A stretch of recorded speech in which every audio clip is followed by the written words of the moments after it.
So, proceed nga tayo sa bago nating topic na tinatawag nating force vibration. So again, ang force vibration nga ulit is a vibration that occurs when a system is subjected to a periodic force. So hindi lang basta force, yung in-apply doon sa system para magkaroon ng vibration. Ang pinakamahalaga diyang word ay itong periodic. Kasi nga kumbaga sa Tagalog, ang periodic ay paulit-ulit at pabalik-balik. So, bukod sa paulit-ulit ay yung direction pa kasi. Kumbaga yung pabalik-balik ay pertaining to the force. Yung direction ng force ay pabalik-balik ang direction. So, ang gagawin lang natin ulit ay babalik tayo sa ating spring mass model. Tapos yung spring mass model ay apply na nga natin ng periodic force, no? Katulad ng sabi kanina. So yung periodic, zoom in ko muna.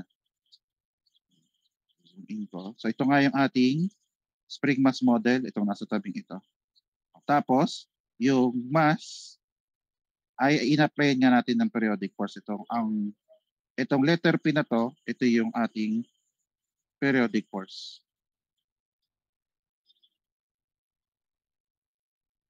So yung P nga ulit na yan, ayan nga yung ating periodic force. At para masabi natin periodic, yung P yan or periodic force, ang P ito, nag-zoom out ako nito. Siya na purpose nito. So ang pinakamahalaga muna itong value ng P natin ito. Na kung saan, kung napansin nyo, yung value ng P ay meron ngayon siyang sine function. Kasi kung maalala ninyo yung sine or yung sine wave, yung mismong drawing ng sine wave ay pagano'n nga siya. Na kung saan, ito nga yung description ko ng periodic na paulit-ulit. No? Paulit-ulit kasi yung wave na ito ay inulit-ulit dito, tapos ulitin ulit later on. At pabalik-balik. Pabalik-balik kasi kita nyo, siya ay pataas, tapos maya-maya ay pababa, tapos pataas ulit.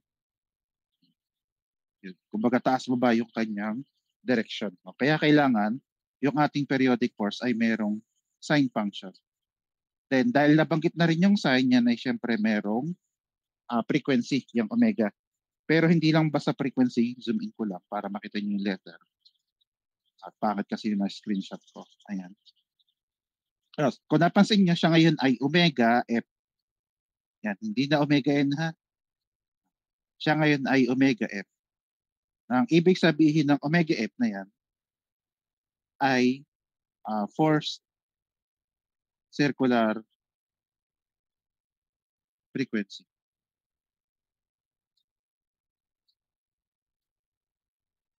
Circular frequency.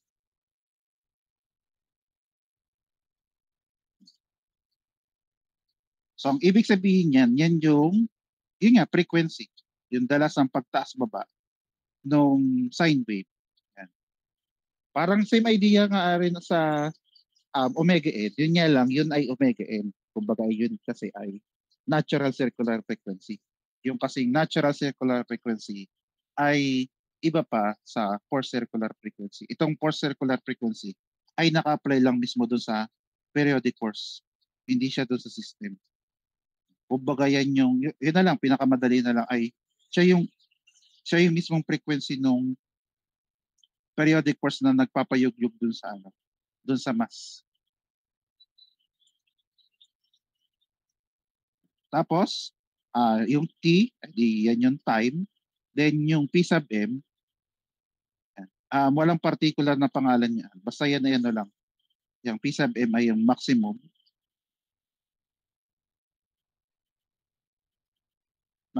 value ng P natin habang siya ay nag-oscillate back and forth. So yung pinakamalaking value. Tandaan niyo parang ganito rin yung periodic force natin pag dinarawin natin kasi sine wave. Yung P sub M ay, kaya lang letter M dahil maximum. Hindi na lang max ang nilagay, M na lang para sa maximum. Yung pinakamalaking possible value ng periodic force natin yun yung P sub M. Pero check ko lang audio ko, okay naman. Hindi lang putol-putol. Maliwanag naman. Okay naman po. Okay naman. Thank you. Sige. So, continue natin. So, a-applyin nga natin, katulad ng sabi ko, a-applyin nga natin itong periodic force na in-explain ko, yung ating system. So, balik nga tayo sa ating spring mass model.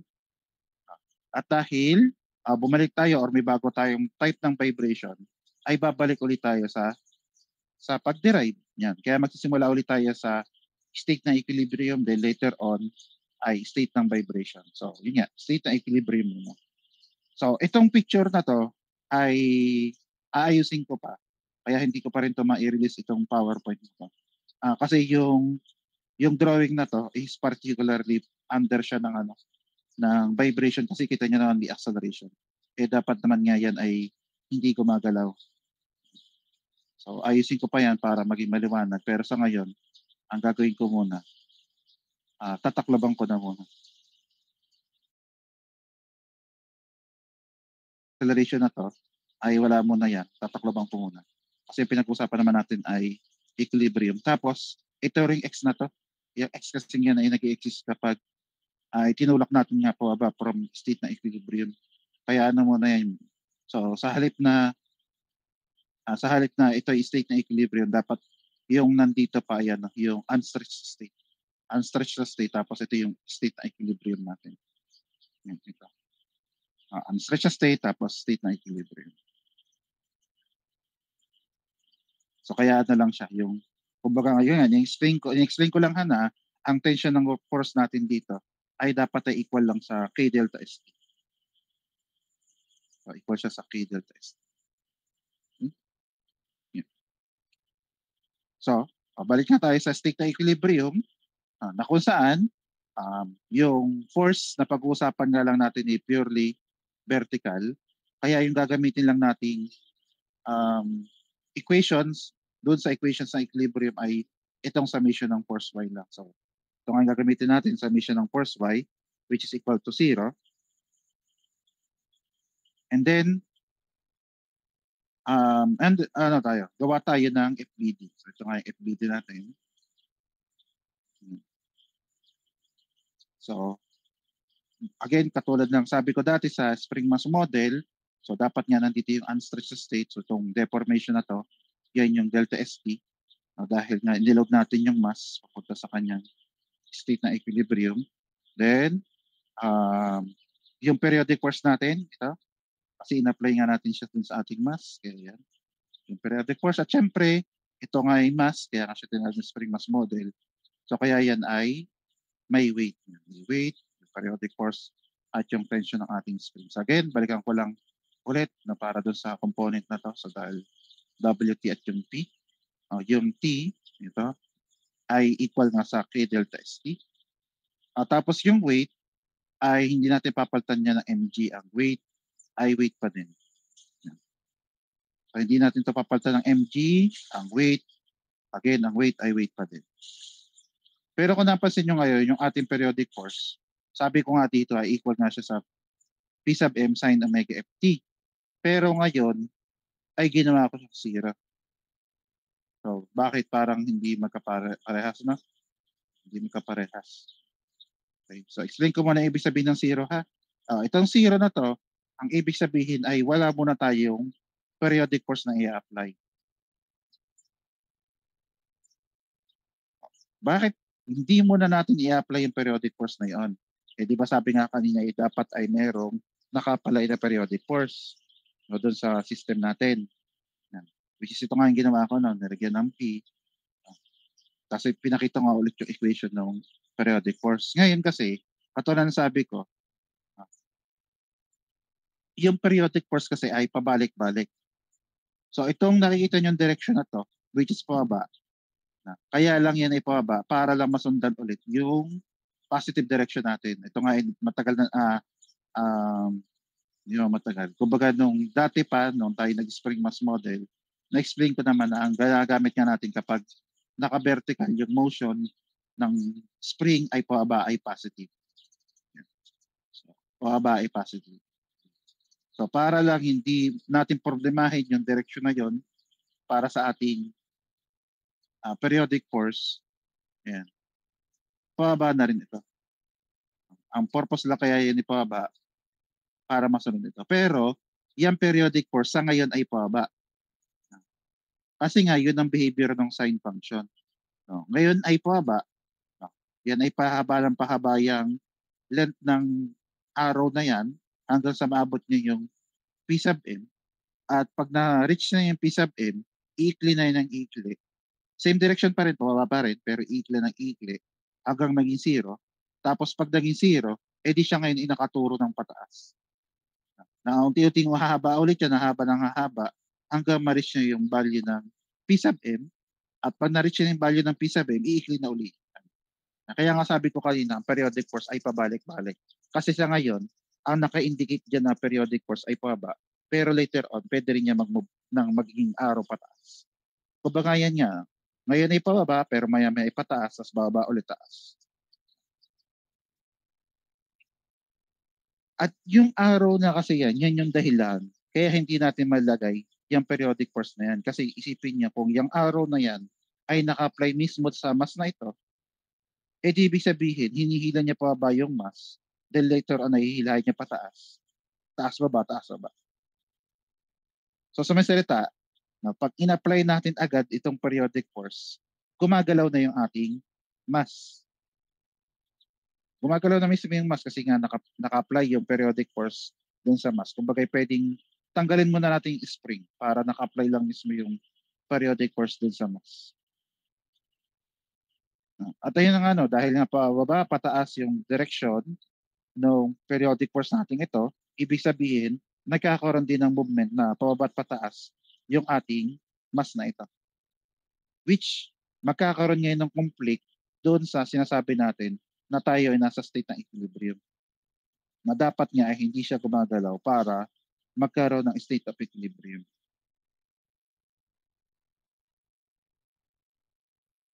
Kaya ang gagawin muna natin ay one, pwede natin munang sabihin na wala mo ng periodic force na naka-apply, kaya nga siya ay naging zero, or yan pa rin yung equation natin. Yan pa rin yung equation, pero nangyari sa simula lang. Sa simula meaning when time is equal to zero. Yung pa rin yung equation niya, hindi natin gagawin zero. Ang gagawin lang natin zero ay yung time na equal to zero. Para, yun nga, ang sabihin niya ng time equal to zero ay initially or sa simula. Sa simula, zero muna yung time. Kaya wala munang periodic force na naka-apply. Ang problema lang doon sa padalwa kong sinabi ay pwede rin kasi ito maging cosine. Itong sine function na yan ay pwede rin maging cosine. At kaya siya pwede maging cosine kasi yung graph ng sine at ng cosine ay parehas lang. Nagsimula lang sila sa magkaibang point. Kasi balikan ko yung sine wave ko dito. Yan. So kung napansin nyo nga, nabanggit ko naman dati, na yung sine wave ay nagsimula sa 0, 0. Pero yung cosine kasi nagsimula dito sa taas na to. But still, yung drawing nila or yung wave na pinoproduce ng dalawang trigonometric function na pares na ganito. Pares sa pares. Naka-offset lang, kumbaga, ang cosine. Kasi dito siya nagsimula. Sa halip na sa 0, 0. Yan, tapos pababang natin. Kaya, nandun pa rin, kahit siya cosine, nandun pa rin yung pagiging periodic niya. Again, ang periodic niya, ipalit-ulit at pabalik-balik yung force. Kaya minsan, kumbaga, nakakalito pag basta natin sinabing time equal to 0. So, para nga hindi na natin problemahin yun. Pero kung tutusin kasi, hindi naman problema kung time din pa rin equal to 0. Kasi cosine of 0 ay 1. Ibig sabihin lang, meron lang tayo naka-apply na P sub m sa state ng equilibrium. May P sub m lang. Ang problema kasi dagdag na naman yun. Dagdag problema yung may dagdag na value. So para nga, ang pinakasimpleng kumbaga pinakasimpleng explanation na lang ay isa-set na muna natin sa 0 yung ating periodic force. At para walang naka-apply na periodic force, at pag walang naka-apply na periodic force, edi tayo nasa state of equilibrium kasi nga hindi gagalaw yung ating mass. Ako muna, bago ako nagdire-diretso, nasusundan pa ako. Yes po, sir. Thank you. So kaya sa simula or dito sa state ng equilibrium ay hindi muna natin a-applyan ng periodic force. Hindi muna natin a-applyan ng periodic force under state ng equilibrium. Pero naka-apply pa rin siya pababa. Yan. Again, in-explain ko naman kung bakit pababa. Ulitin ko lang, kaya pababa yung direction na yan kasi para masunod niya yung direction na sinet natin na pababang direction ay positive. Para later on, hindi na natin po problemahin yung direction na yan kasi sabay naman siya nito. Katulad din dun sa length, no? Kaya hindi na natin problema yung length. Kasi nga yung pahaba ay pababa. Yung paghaba ng spring ay pababa. So, kung susundin natin yung lahat ng direction na to, kahit zero yung ating periodic force, again na kahit zero yung periodic force, kung susundin natin yung lahat ng direction na to, kita natin na yung weight at yung periodic force ay pababa. Kaya parehas silang positive. Ayan. Yung weight at yung periodic force ay parehas positive. Then yung pataas nating tension ng spring ay negative. Ayan. Kaya naging W minus T plus P ay equal to 0. Then after that, ay ito nga yung sinabi ko kanina na mga values nito nang yung weight niya ay weight, ang tension ng spring niya ay K delta ST, tapos yung periodic force muna sa simula or under state ng equilibrium ay 0 muna siya. Kaya pagdating ngayon dito, sinubstitute nga, yung weight ay weight, yung tension ng spring ay K delta ST, tapos hindi ko na nalagay yung 0, pero yung periodic force dito ay equal to 0 then equal din to 0 yung both equation mo. Tapos nga ay gusto lagi natin positive ang value ng lahat ng nasa equation natin kaya itong negative K delta ST lilipat sa kabila. Kaya yung ating makukuha equation under state ng equilibrium ay weight is equals to K delta ST.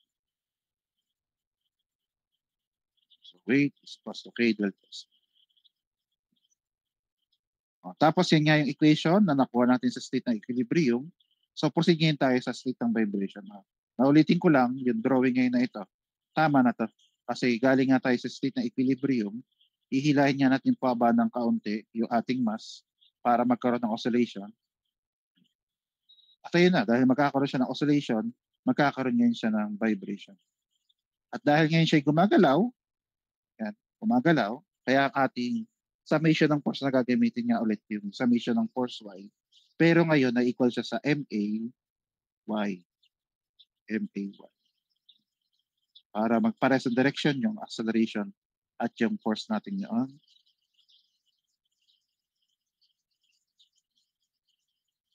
Sunod ay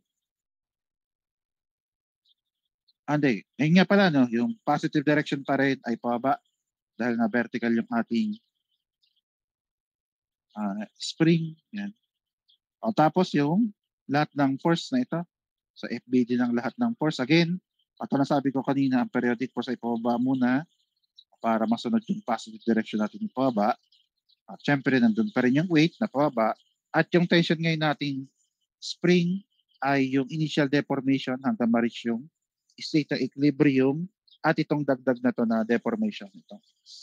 Kaya ngayon ang ating tension ng spring would be K multiplied by the total deformation. Na yung total deformation consists of the initial deformation plus yung additional deformation due to the initial push. Kasi yun nga ulit, no? Yung direction na yan ay pababa yung weight, kaya positive. Pataas yung tension ng spring, kaya negative. Then pababa yung periodic force natin. Nga pala, yung periodic force ay ito na, no? Yan, P sub M sin omega ft. Nga pala, no, itong kulang ko, no? So dahil nga pala siya ay MA, no? At dahil din, itinulak nga natin pababa yung ating mass, no? From our state ng equilibrium, ano, itinulak natin pababa. Kaya ngayon, yung kanyang corresponding na acceleration ay pababa din yan. So kaya pababa yung kanya acceleration.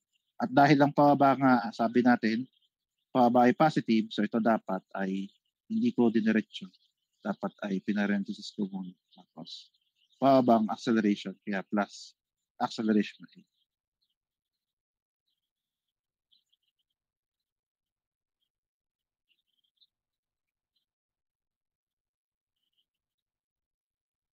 Tapos,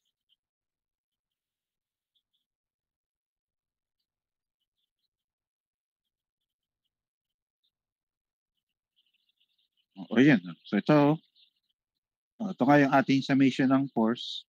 Tapos ito nga yung para sa acceleration na pababa ang direction ng acceleration ay positive. Kasi ito lang, inulit ko lang ulit.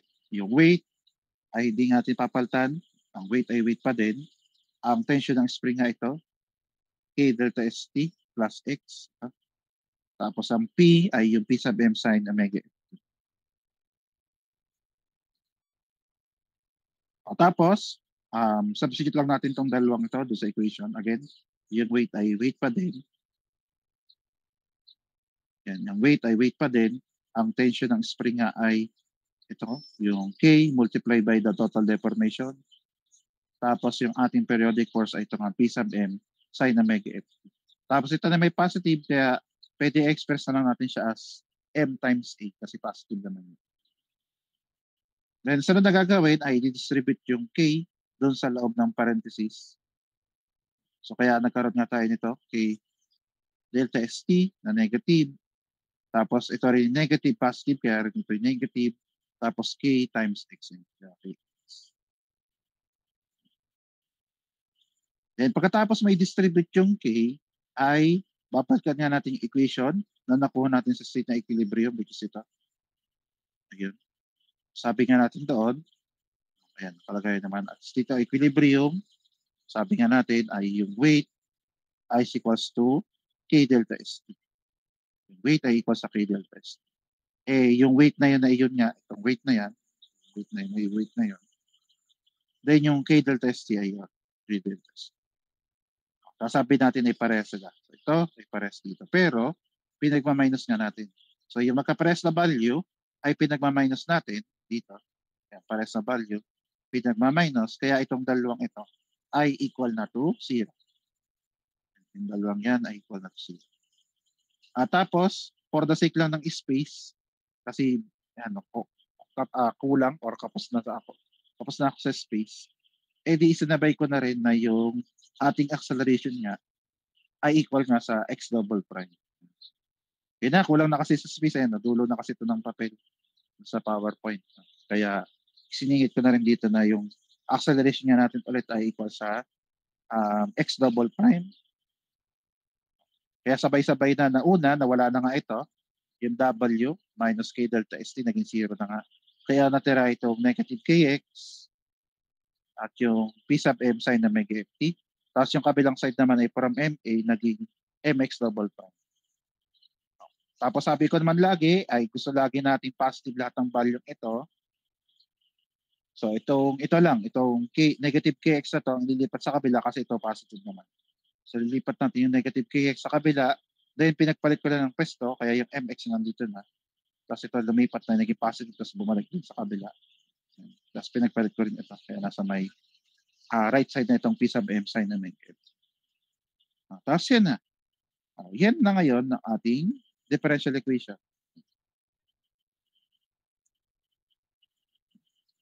So yan na ngayon ang ating differential equation. Tama na.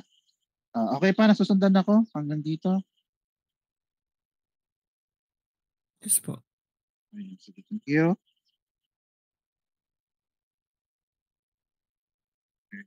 Tapos saan, yan ay yung tinatawag nga nating differential equation.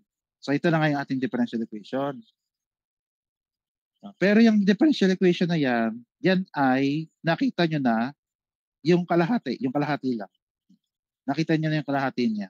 Yung nakita nyo na ito, itong side na ito. Kung saan itong equation nga ito, yan nga yung para sa spring mass model kasi gumamit pa rin tayo ng spring mass model. Kaya nandyan pa rin yung differential equation na ginamit natin under spring mass model. Itong yan. Ang pinagkaiba lang noon, dati ay equal to 0. Ngayon, hindi na siya equal to 0. Ayan, may value na siya. Na siya nga value, siya equal sa P sub M sin omega ft. Ulitin ko, dati yan ay equal to 0 nung tayo ay nag-pre-vibration. Ngayong post-vibration, yan, hindi na siya equal to 0. At dahil hindi na nga siya equal to 0, dahil hindi na siya equal to 0, dati nga, kung maalala niyo yung tatlong description ng ating differential equation, yung isa doon ay homogeneous. Kasi nga, siya equal to 0. Yun ang sabi ko. Homogeneous siya kasi equal to 0. Pero dahil ito ngayon ay hindi na equal to 0, so hindi na siya homogeneous. So itong differential na to ay hindi na homogeneous or non-homogeneous.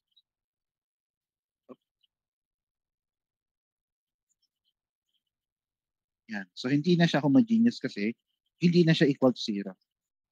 Pero yung the rest ng description ay nandun pa rin. So still siya pa rin ay second order kasi hanggang second derivative. Kasi hanggang second derivative, kaya siya pa rin ay second order. Then siya pa rin ay linear kasi ang degree ng differentiation ay nag-i-increase by 1. So kaya siya ay linear pa rin. So yung dating pinag-usapan natin na differential equation, ang pinagkaiba lang, naging non-homogeneous yung dating homogeneous na yan. So itong part ng ito, yan nga yung second order and linear. Ito, dahil hindi na nga siya equal to 0, siya ngayon ay non-homogeneous.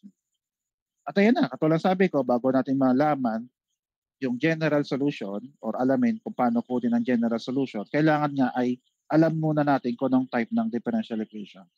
At ito na nga yung differential equation na meron nga tayo siya ngayon, non-homogeneous second order linear differential equation. So, ano ngayon ang gagawin? Ang tanong na, ano ngayon ang gagawin kung siya ngayon ay non-homogeneous? Kasi nandun pa rin yung other characteristic niya, yung second order, pero ang pinakamahalaga lagi dyan ay itong linear. Yung pagiging linear ng ating differential equation. So, ano ngayon gagawin kapag tayo ay may non-homogeneous na linear differential equation?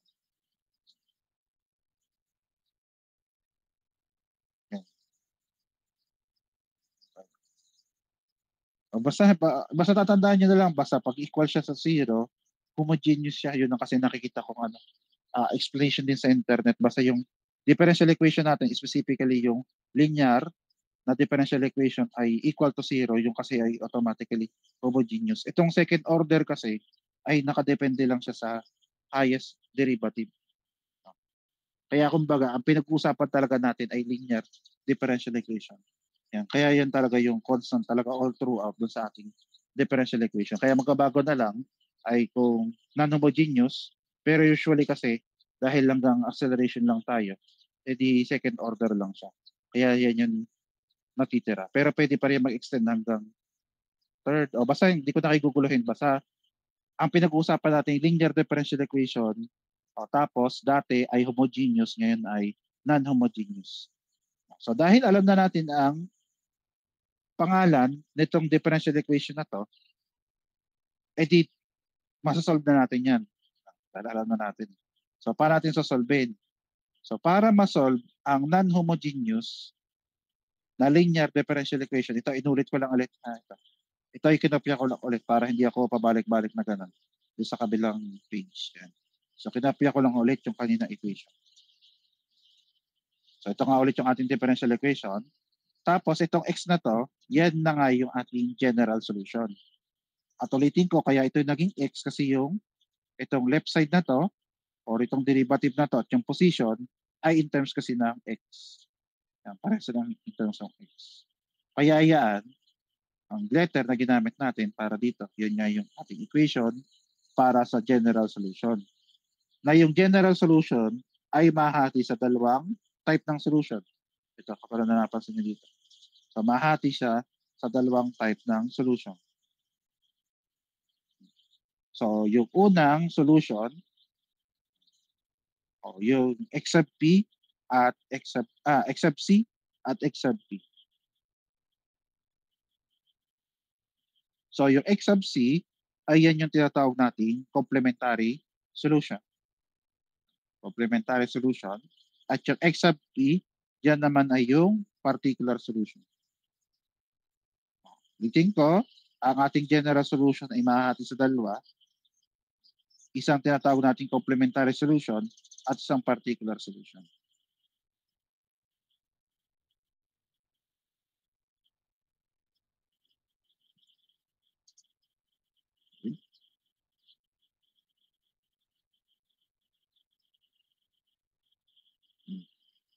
So, ano yung gagawin? Isa-isahin muna natin yung solution. Ito muna ang complementary. Yung nga pala, baka sa ibang libro, sa halip na C ay com. Dahil complementary. Kasi ito ay part. X part. Kasi part or particular. Pero sa halip na comp at part, dahil medyo mahaba din, yung ginawa ko na lang ay C at yung P. C para sa complementary, tapos P para sa particular solution.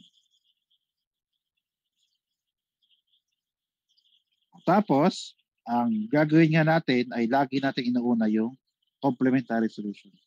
At kaya natin inuuna yung complementary solution kasi alam na natin ang gagawin dyan. Bakit alam? Kasi pag sosolve natin complementary solution, ang gagawin natin ay ibabalik lang natin yung ating differential equation sa pagiging homogeneous. O sa madaling salita, ay ibabalik lang natin yung ating differential equation sa pagiging equal to zero. Ayan, katulad nito. Kaya kung napansin nyo, ibinalik ko lang sa pagiging equal to zero yung ating differential equation. At dahil na nga equal na siya to zero, edi babalik niya yung dating pinag-usapan natin tungkol sa pagsasolve ng omega n nito. Na ito nga ay zero na siya, kaya yan ay homogeneous. Siya pa rin ay homogeneous, linear, homogeneous second order, linear, differential equation. And dahil nga siya equal to zero, yung basta yung dati natin ginawa. So dahil nga siya ay homogeneous, linear,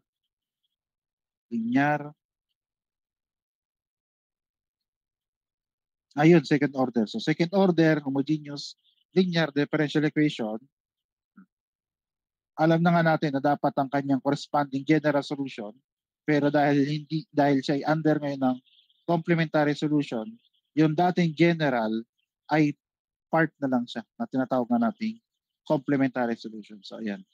So itong dating ito, nakita na nga natin under Spring-Mass model.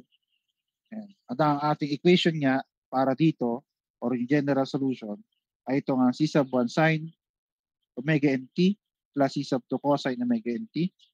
Kaya ko pinapakita ito kasi dadagdagan ko lang para maliwanag yung ibig sabihin ng omega n na yan. Dahil yung ibig sabihin ng omega n ay yan nga yung square root ng k over n. Ito nga yung k, yun yung over n. Yan yung omega n. So yan yung dating general solution, pero ngayon siya ay magiging complementary solution. Ako muna, dire-diretso ko na susundan. Pag may tanong magtatanong. Pwede namang ulitin kung hindi naintindihan. Naintindihan ka? Yes po, sir. Sige, thank you. Yun na.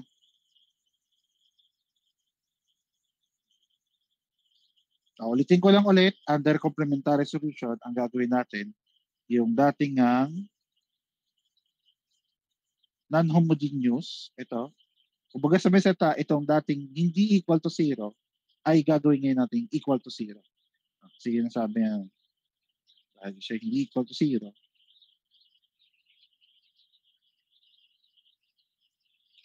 basta ibabalik na lang para simplihan ko na lang basta babalik natin siya sa pagiging homogeneous or equal na nga to zero ito. O kaya ito pwedeng gawing zero kasi wala namang x dyan ito. May time. Yung pag may time, walang problema gawing zero yan. Kasi ito kasi in terms din ng time. Ito ay time din. So input din ito. Kaya walang problema kahit ma-iset yan sa zero.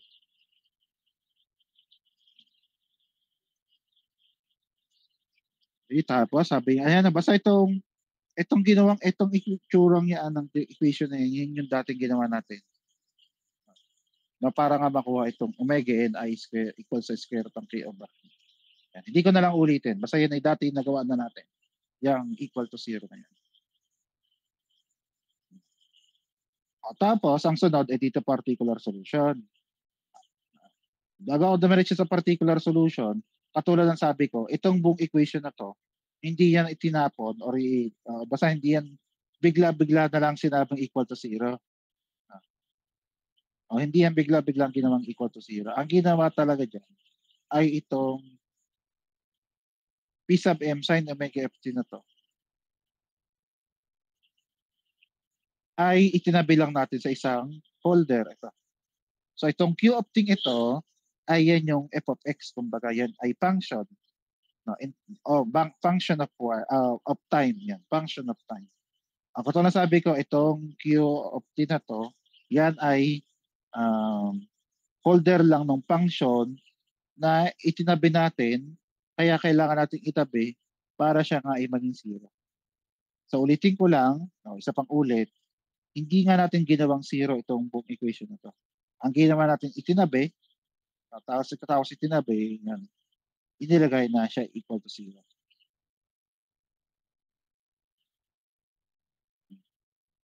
Tapos itong P sub m sin na omega ft, tinabi na nga siya at nilagay mo na sa isang folder ng function ito. So Q of t, yun nga yung ating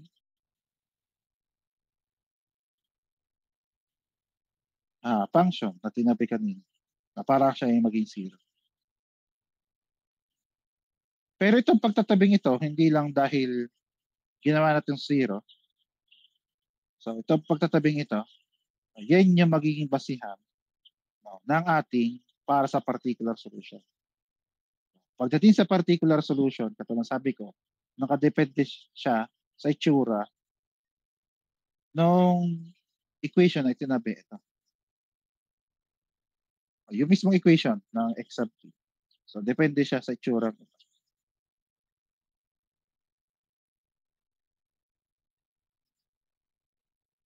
Yung x sub t. So paano ngayon malalaman? Una, dahil lang ating Q of t ay merong sine function. Ulitin ko ulit, ito ay pwede maging cosine. Pero dapat ay hindi natin ikakalito yun. So, sine muna. So, sine. So, P sub m sine omega f.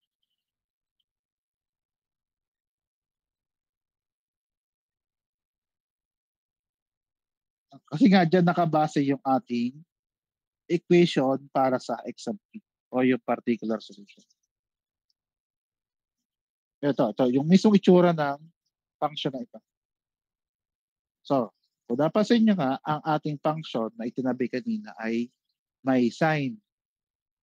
At dahil ito ay may sign, ibig sabihin din nun, yung ating solution under particular solution ay dapat ay may sign din. So, kung ito ay may sign, dapat ito ay may sign din. O, ganun talaga pag-analyze nito ng non-homogeneous, especially sa may particular solution. Kumbaga, kung anong itsura nitong in-apply na force na ito, which is periodic,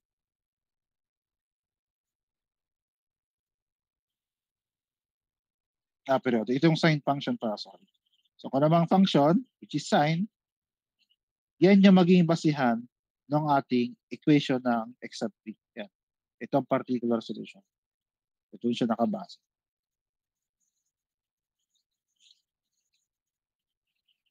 Yun nga ulit, no? Dahil may sign, so dapat ang ating particular solution ay may sign din. Sign function. Sabihin ko sa sign ha, hindi sign na plus minus. Sign ay yung sign function. Trigonometric function. So dahil nga ang ating periodic force ay may sign, so dapat yan may sign. Tapos, kung maalala ninyo, or ito lang, sa taas na lang. Katulad na nangyari dito, hindi naman basta sign ang lumalabas lagi dyan. No. Ang sign ay lagi may kapartner na cosine. Yan katulad dito. Hindi naman sign lang ang equation natin. Lagi may kapartner na cosine. So kung ito ay lagi may kapartner na cosine yung sign, so ganun din ito. So yung sign na to, ay may kapartner na cosine. Ganun lagi yun ha, yung sine ay lagi may kapartner na cosine.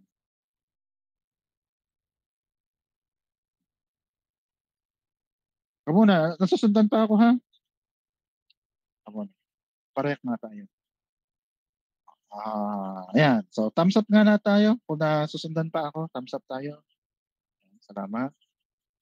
Ayan, salamat no. Ano pa? Apat? Apat lang? Apat lang ang nakikinig ngayon. Ito ay 27. Ayun. Palima. So, busy.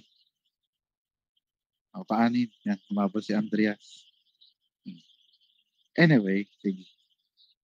Ayan na. No. Particular solution nga. Basta itong itinabing ito, ulit-ulit, yung itong itinabing ito, hindi yan naging zero. Itinabi nga, no? Itinabi lang. So, nung tinanggal, itinabi, pinalitan ng zero. Tapos itong itinabi na to, inalagay sa placeholder na Q of T. Kasi nga, kung nung itsura, yun nga, basta tatandaan nyo, pag particular solution, kung nung mismong itsura nito, yan yung makaka-apekto sa mismong equation ng particular solution, yung x sub t. Yan. So, tama ito, no? X sub t ay yun din. So, kung itsura ng equation na tinabi, yun din na magiging itsura. Or magiging basis ng equation na gagamitin para sa x sub t. So, yun nga, no? So, dahil ito ay may sign, yan nga ay may sign. Tapos katulad din sa taas, pero wag yung kokopyahin ha. Yan.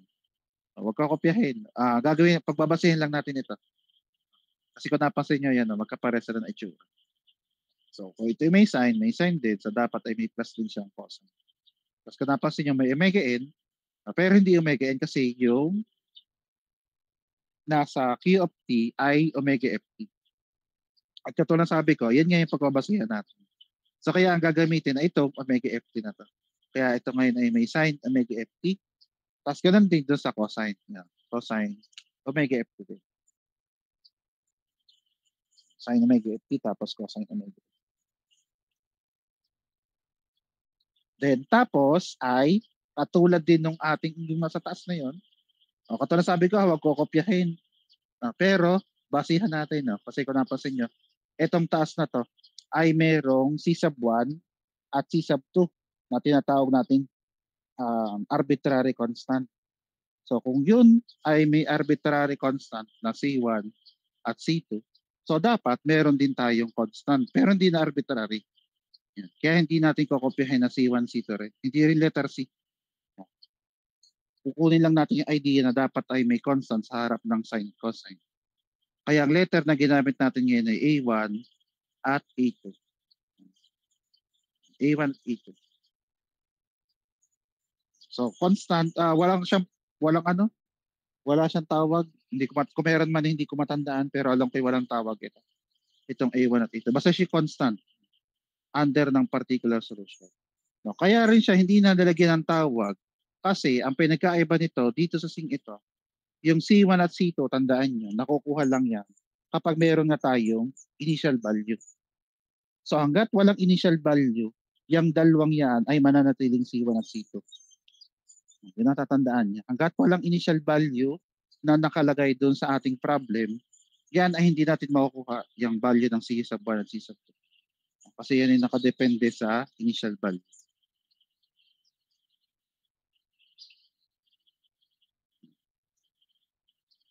Pero itong A sub 1 at A sub 2, kahit walang initial value, kailangan yan ay may value.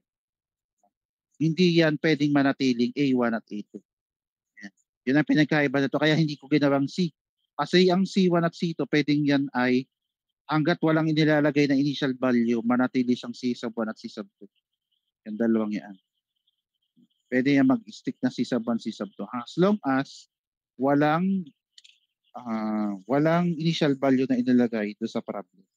Pero itong A sub 1, A sub 2, kahit walang value, or walang initial value pala, sorry. So kahit walang initial value na inassign doon sa problem, dapat yan ay may value na. Yung A sub 1, A sub 2. So kailangan ngayon natin, sa kailangan ng hanapan niya ng value. Kahit kung napansin niyo, wala pa akong dinedeclare na time equal to 0. Wala pa. So kahit wala pa, kailangan yung dalawang yan ay may value. So ang tanong ngayon, paano ngayon nahanapan ng value yan? Yung A sub 1 at A sub 2. So para mahanap ang value niyan, ang gagawin nyo, babalik tayo sa differential equation natin. Yan, so yan yung ating differential equation. Yan. Tapos, titingnan natin kung anong ating highest differentiation. Highest differentiation, second order. Kaya natin siya tinatawag second order. Diba? Kasi nga ang highest differentiation natin ay hanggang second derivative. Yan. So tayo ay hanggang second derivative. So ibig sabihin din nun ay kukunin natin yung second derivative nitong x sub p, kinuha natin ito. So kukunin natin. Kaya ito yung sumunod niya. No? Tinataklaban ko lang para hindi kayo malito. So kaya kinuha natin yung hanggang second derivative ng x sub p. No? Kasi nga, yun yung nandoon sa ating differential equation hanggang second derivative. O tapos, yung derivative na yan, hindi ko na ulitin kasi yan ay nakita na natin. No? Yan nga yung dating c sub 1 sin omega f omega nt plus c sub 2 cosine omega nt. Napaltan lang yung c sub 1, c sub 2 ng a1 at a2 at yung omega n ng omega f. Kaya yan, ding yan, ay nakita nyo na napaltan lang ng letter. Yung c1, c2, a1 at a2, yung omega n ay naging omega f. Pero yan din yung equation na dating kinuha natin o dating pa sa simula. Tapos, anong purpose nito? Ang purpose kasi nito ay ito mismo, yung lahat ng derivative na to, ay isa-substitute natin pabalik sa ating differential equation. Ito. Pero kung napansin nyo, walang first derivative ha. Tapos explain ko na rin na kaya nandito lang ang first derivative kasi siya yung nagduduktong papuntang second derivative. Kahit walang first derivative sa ating equation. Pinakita ko na lang din. Kasi nga, bago ka makarating ng second, kailangan mo muna punta sa first derivative. Tapos saka punta sa second derivative. Pero ang kailangan lang natin nga itong walang derivative na to kasi siya yung para dito sa x na to. At yung second derivative para dito sa second derivative. Kaya ito ngayon yung sunod yung equation na makikita. Ito kayo yung equation na makikita. Para lang maliwanag, ito nga yung mx sub p double prime na x sub p ay ito nga negative omega f squared. Ito. Tapos a1, a2, sine parehas. Ayan. Omega f squared, a1, tapos sine cosine. So itong buong ito ay yung x double prime, xp pala, x sub p or the particular solution. Hindi, x sub p na lang. X sub p double prime. So mx double prime plus kx. At yung x ngayon, ipapalitan natin ng x sub p. Kaya kung napansin nyo doon, yan ay yan. A sub 1 sin omega ft plus a sub 2 cosine omega ft. Tapos, hindi siya equal to 0 ha. Tandaan niya, hindi siya equal to 0. Hindi ito ang pinaltan. Ang pinaltan natin itong differential equation natin ito.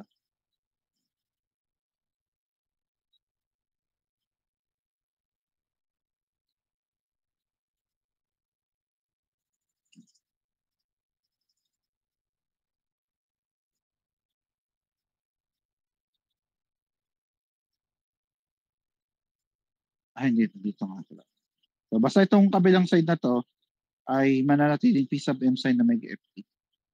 Kasi wala namang naidagdag na ibang unit. Kahit trigonometric function, wala naman. Kaya yan ay mananatiling p sub m sin omega ft. Kaya ang focus ng ating part na to ay nandito sa may left side. Kaya kasi kailangan nating i-simplify ito. So again ito ay mx double prime plus kx equals to p sub m sin omega f.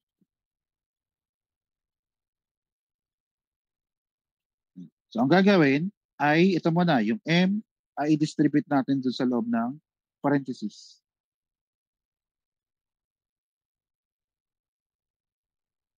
So yung m, distribute natin sa loob ng parenthesis. So kaya kan nagkaroon dito ng negative m omega f squared, tapos a sub 1 sin omega ft. Tapos ito naman ay yung m nga yun, distribute, kaya naging negative omega f squared, a sub 2 cosine omega ft. Yung unang dalawa. Tapos ito naman kabila ay k naman. So kaya puro k, ka lang siya. Ayun, ka at ka. Ito lang, a1 at a2.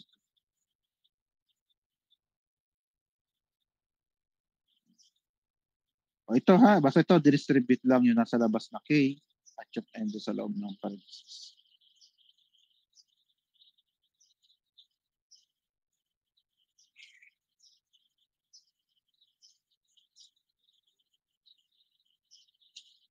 Tapos ngayon, pagkatapos may distribute, ang sunod na gagawin ay pagsasama-samahin lang natin yung magkapares na trigonometric function.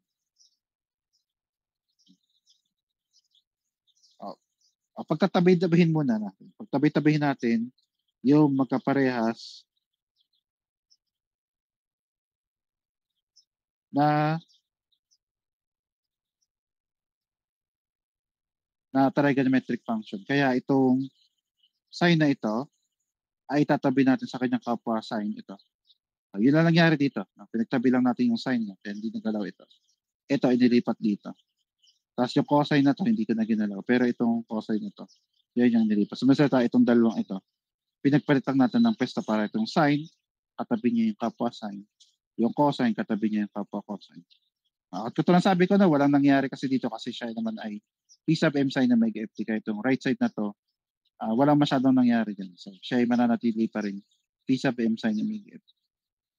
So nandito na nga tayo sa pinagtabi natin yung sine sa kapwa niya sine. Sine sa sine, cosine sa cosine. Sine sa sine, cosine sa cosine. Kaya nga natin siya pinagtabi kasi ipapactor out natin yan. So dahil nga dito, magkaparehas yung sine, edi pinactor out natin yung sine. Pero bukod kasi doon, kung napansin nyo, bukod nga sa sine, ay common din sa dalawa yung a sub 1. Kaya nangyari ngayon, yung talaga na factor out ay itong a sub 1 sin omega ft. Ayan to. Yun yung buong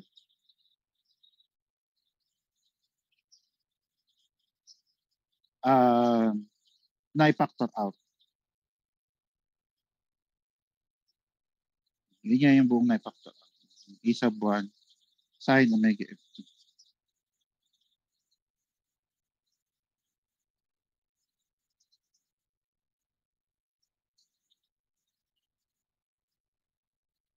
No, tapos ganun din sa kabila.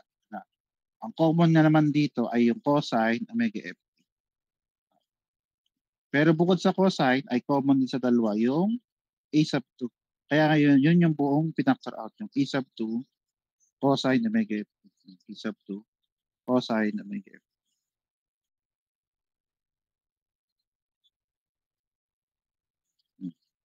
Tapos, nung pinactor out ay parehas ang, kumbaga parehas sila ng itsura ng na-factor out. No? Ang natira na ay negative m mega f squared. Tapos sa kabila yung k.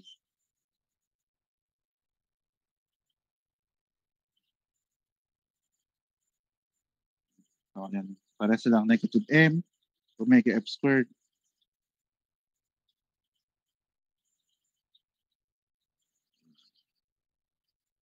plus k. Ayan na. So ano bang dahilan bakit natin pa pinagsama at ginawang ganon? Kasi pag kasi mayroong trigonometric function, lalo na parehas, yung kanyang trigonometric function, kung napansin nyo, ito yung sine omega ft. Ito rin kabila ay sine omega ft. Kasi ito equal.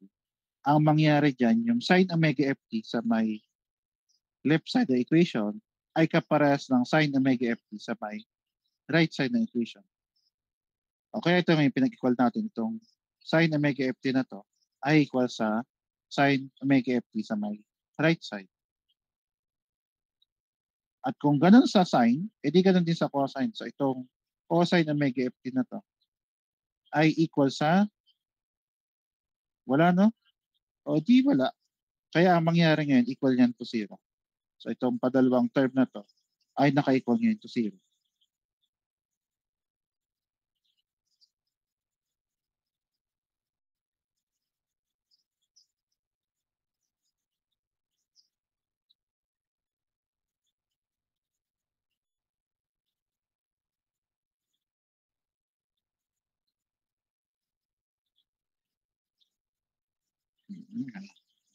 Eh? Ito muna, ito muna. Yung cosine muna, kasi equal naman siya to 0. Unahin ko na muna to. So, dahil nga siya equal to 0, no, ulitin ko ha, ang kailangan natin kanina, binalikan ko lang, di ba sabi ko nga, ang kailangan natin ay yung A1 at yung A2. Kaya nga tayo nag-derivative, kaya nga tayo nag-substitute dito. Kasi yung kailangan nga natin ng A1 at A2. Kaya yun ang kailangan pa rin natin dito, yung value ng A2. Ulitin ko, ang kailangan natin dito ay value ng A2.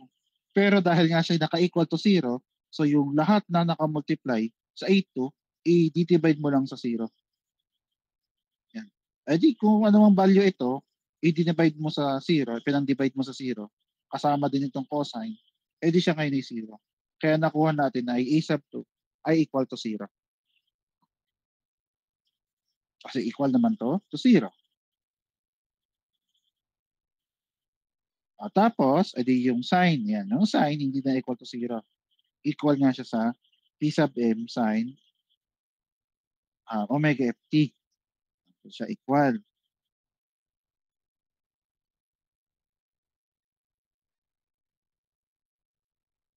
Tapos, equal nga siya. No? Pares din silang sin omega ft. So, parehas na sin omega ft, so pwede na cancel yan. So, cancel. Cancel kasi parehas naman yan.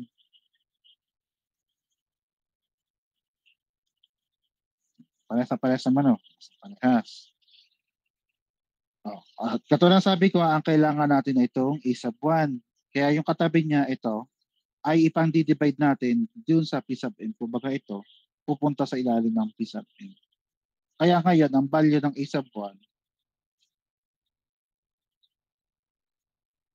so kaya ulitin ko lang, ang value na yun ng A sub 1 ay itong P sub m divided by itong nasa una na to, which is negative omega f squared plus k. O di yun na, yan yung ating A sub 1 ngayon. So yung A sub 1, 0 yung A sub 2. At diba sabi ko nga ay kailangan natin ng A sub 1 at A sub 2. O di yun, substitute ko lang ito dito. Na kung saan nga ang A sub 2 ay 0, so wala na ito. O yung A sub 1 nga ay ito, kaya pagdating ngayon dito sa kabilang ito na lang at yan yung ating particular solution. So yan yung ating particular solution. Okay, so ulitin ko lang ulit, ito summary nung ginawa natin. Ang kailangan natin ay yung complementary solution. I-rewrite ko na lang dito yung ibig sabihin ng omega n para maliwanag. Kung saan ng omega n ay equal na sa square root of k over m. Hindi ko na nga lang sinulat yung kung paano naging k over m base ng omega n ay square root of k over m para lang maliwanag yung value ng omega n. Kasi hindi naman talaga siya. Para maiduktong nyo rin siya dun sa k at yung m ng equation. Yan, k at yung m ng equation. Yan, declare ko pa rin yan. Tapos yung ating x sub p ay ito. Yan. So yan yung ating x sub p. Yan. Ayan.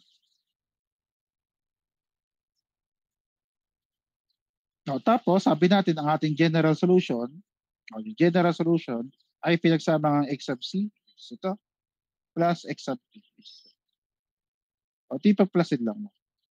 So, yung buong x sub c plus yung buong x sub p. Tapos, yan na ngayon yung ating general solution para doon sa force vibration.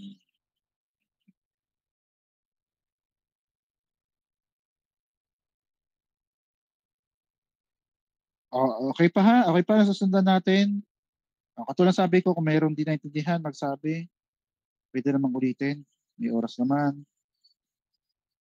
Ano na lang, pareak na lang ako. Okay, thumbs up na lang. O thumbs up nga natin kung thumbs up nga tayo kung naintindihan natin.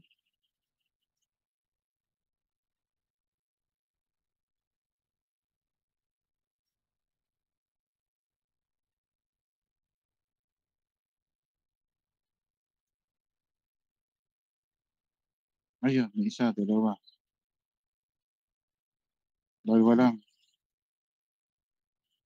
Tatlo. Ayan. Hindi na ako nagpapaimik, hindi pa kayo makapag thumbs up. Ay talaga nga naman yun, no?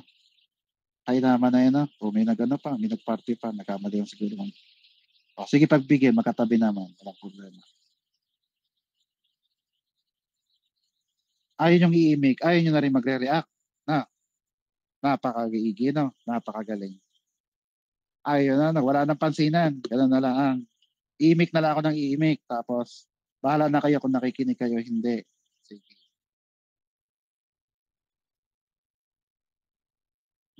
Ayos naman ang tanong ko, ha?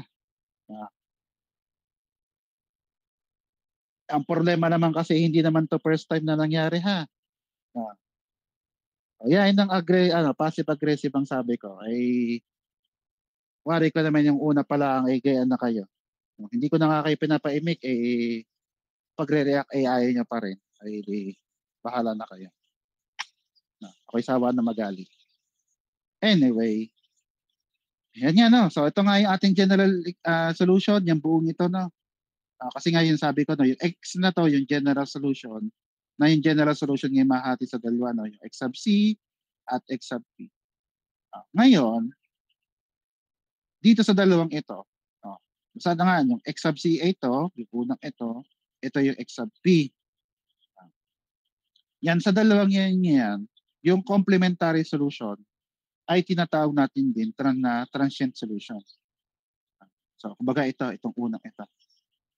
Kasi yan, kung napansin nyo, bago ako bumalik doon, kasi kung napansin nyo, kumbaga, itong unang ito, yan nga yung equation natin under pre-vibration. Ang problema kasi ay pinag-usapan kasi natin yung force vibration. So, kumbaga, hindi magkasama, no? Ito force vibration mo kasi omega F. Ito kasi omega N. So, kaya explain ko na lang ng ayos na ito nga ang complementary solution which is yung mga equation na under ng pre-vibration ay tinatawag nating transient solution. Kaya siya tinawag na transient solution kasi sa pagtagal, yan, as time approaches infinity, yung value ng buong solution na yon, itong buong ito, ay nagiging equal to zero. Yan, approaches to zero. Yan. Nagiging equal to zero as time approaches infinity. So, itong buong ito ay magiging zero. Tapos, ito ay yung tinatawag naman na steady state solution. So, yung particular solution, yun naman yung tinatawag natin steady state solution. So, steady state, kasi siya na nga lang yung matitira. Kasi nga sabi natin, itong complementary solution ay magiging zero na nga. Yan. So, magiging zero na.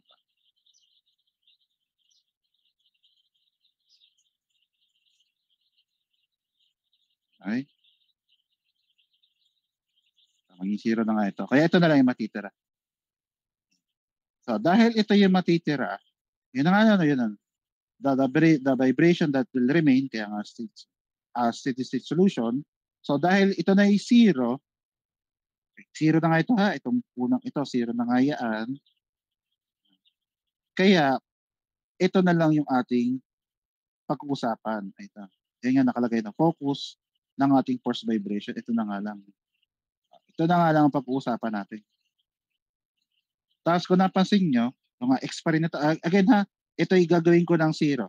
Kasi sabi naman na ito ay approaches zero. So itong buong ito ay gagawin ko ng zero. So kung ito ay zero, tapos X, tapos sign, iko-compare ko lang siya dun sa dating ginawa natin na sine wave, na equation ng sine wave. Diba? Dati nga meron tayong dalawang equation. Yung galing sa differential equation, which is ito, tapos merong galing sa sine wave. Dikat yung equation ng sine wave ay A sine omega n t plus v. Pero dahil ito ay force vibration na, hindi na to omega n. Ito, hindi na yun omega n. So, dapat yan talaga ay omega f. Yun. Kasi force vibration ang pinag-usapan. Na yung omega f na yun, ito. O ito na nga lang pag-usapan natin na hindi na ito. Wala na ito. Ay, ito na lang. So, sine. Yan, sine. Ito nga yung omega f, kaya omega f. Kaya sabihin, itong buong ito na nasa unahan nitong sine na ito, yan ngayon yung equation ng ating amplitude. Ito. Ito. Yung nasa unahan na yan. Ibig sabihin ngayon, hindi na nakabase sa C1 at C2 ang ating amplitude. Ang amplitude na ay yung nasa unahan mismo na equation natin yan.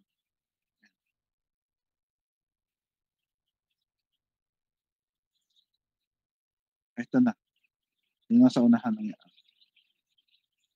O, yun na yun na. Yung phase angle ay maya-maya ng kaunti. Mas madali kasi explain pag pinakita ko na lang later on. Pero mahalaga muna sa ngayon ay itong amplitude na. Itong sabi ko nga, itong amplitude na ito ay yun. Tapos, dahil ito na nga yung mangingibabaw, kumbaga sa dalawa, ito na yung mangingibabaw na vibration. E di sa pagkuha ng period, ito babalikan ko ito. Okay, magkalala, babalikan ko yan. Ito munang dalawang ito. So, pagdating ngayon sa period, nung dating 2 pi over omega n, no, masasapawan na nga sa may distreta, masasapawan na yung omega n. Kaya ang gagamitin mo ngayon ay yung omega n. Kasi siya na nga lang yung matitirang omega. Kasi nga maging zero na yung free vibration. Kaya instead na 2 pi over omega n, ay magiging 2 pi over omega n. Tapos ganun din yung mga maximum values. Kasi dati, di ba ang velocity ay equal sa a times omega n. Yung acceleration ay a times omega n squared. So dahil masasapawan na nga yung omega n at mapapalitan siya ng omega f, kaya kung napansin nyo, lilipat natin siya sa omega f. Pero yung mga value na hindi na bago, na hindi ko na isulat dito, ay yung frequency. So yung frequency is still reciprocal ng period. Kaya kung ano ito, di ba balik rin lang. Tapos yung maximum value ng position or yung displacement na x maximum, yan pa rin na equal sa amplitude. So yan yung hindi mapalitan kasi wala namang omega n. No, pero kumbaga yung kung titingnan yung t ay napalitan, kaya kumbaga napalitan, pero yung definition pa rin kasi, kumbaga, ang definition pa rin kasi ng frequency ay reciprocal ng period. Kaya kumbaga napalitan lang talaga ay yung period na to at yung omega f at omega n. Tapos inulit ko lang dito ulit na yung omega f nga ay forced circular frequency. Yan. Kaso itong amplitude na to, ayusin natin ito. Amplitude, ayusin natin. Ayusin natin. Ayusin natin. Kumbaga hindi yan yung ating final equation ng amplitude. Aayusin natin. So para maayos yan, ang gagawin ay magmumultiply tayo both sa numerator at sa denominator ng 1 over k. Kaya natin pwedeng gawin ito kasi parang nag-multiply lang tayo ng 1. So yung pag-divide sa numerator at pag-divide ng same value sa denominator ay parang nag-multiply lang tayo ng 1. Pero, ang pero lang na huwag nyo gagawin pagkatapos gawin ito ay kakancelin nyo lang din kasi paikot-ikot lang, nag-multiply kayo ng 1 tapos naging 1 na nga lang siya. Huwag nyo kakancelin ito.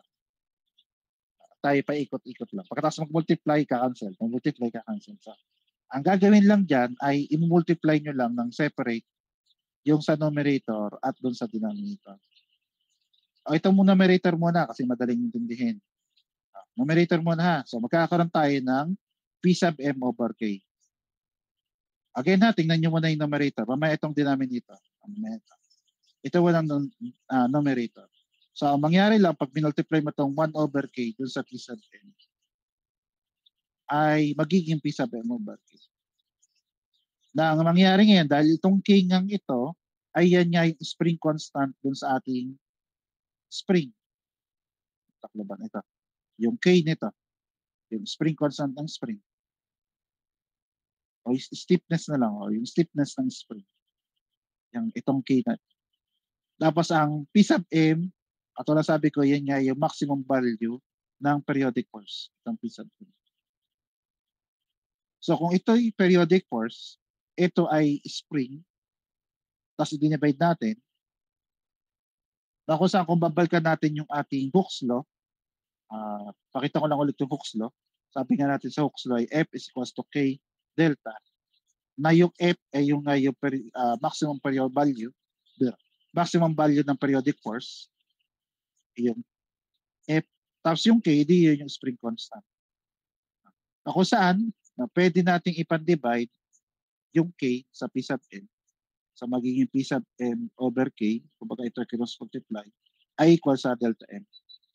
Kaya ito ngayon na nangyari. Meron tayong dalawang magkaparehas na equation kasi ito ay niresolve lang using yung Hooke's law. Kaya naging delta M.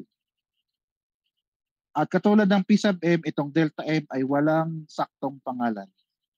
Yan. Siya lang ay more of descriptive ang tawag sa kanya. So siya ay deflection ng maximum value ng periodic force na naka-apply sa spring. Ayun, wala siyang maliit na tawag. Ang tawag sa kanya ay more of description. Basta siya yung deflection after applying yung P sub M sa spring. Sa spring. Yung delta sub M niya. Magkaparehas yan ha. Kaya nga equal ito. Yung numerator na to ay kaparehas ito. At kaya ko binanggit yan kasi minsan pwedeng gamit, ito minsan ang ginagamit or itong kabila. Depende na lang kung sinong given. Yung delta M or yung P sub. Punta naman tayo sa denominator. Yan, punta tayo sa denominator. Yung denominator ay ito nga muna pala. So negative M omega F squared plus K tapos 1 over X.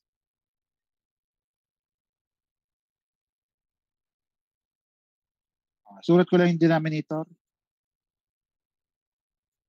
Negative M omega F squared plus K pero naka-multiply sa 1 over K. Iisabay ko na.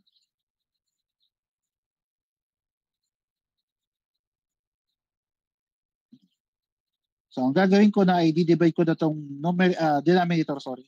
So i-divide ko yung denominator ng K. So kaya mangyari sa unang term ay magiging negative M omega F squared over K. Kasi dinivide natin ng K. At ito yung K, tapos ito yung K, parehas yung value niya. Kaya yan magiging plus 1. Kasi parehas ang number.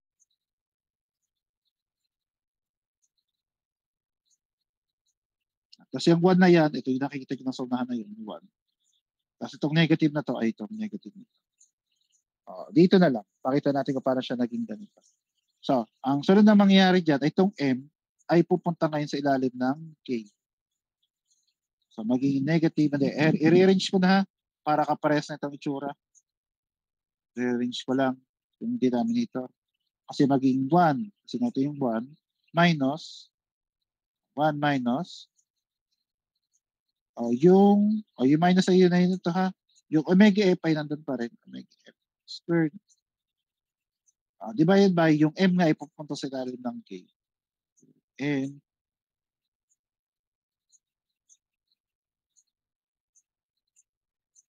hindi pala, K over M. Basta K over M. Na kung saan yung K over M ay yan nga yung equation na ginamit sa omega M. So omega M nga equals sa square root of K over M.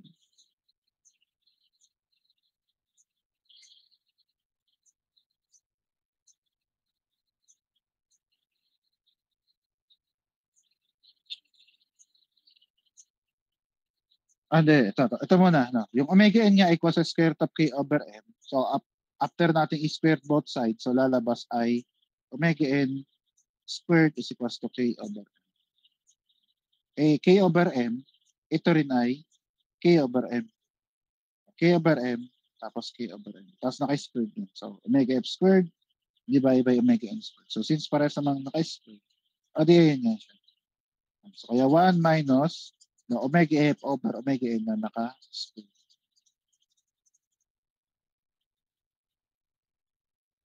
Kaya ngayon, yan yung equation. At tandaan nyo ha, dalawang set na equation yan. Kasi depende ngayon kung ang pinag-uusapan natin yung P sub n or yung delta.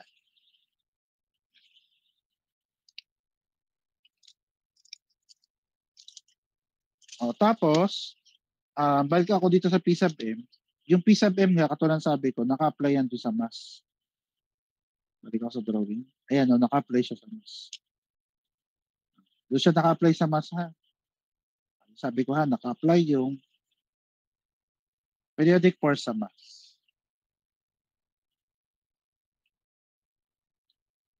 Ngayon, kung kukunin natin yung kanyang corresponding delta sub, ano pala,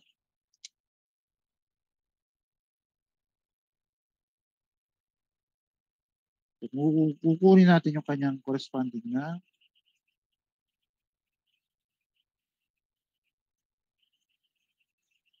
delta sub M. Yan. So pag kinuha natin yung delta sub M, so tama pala ako. So, pag kinuha natin yung delta sub M, kasi kulang yung space.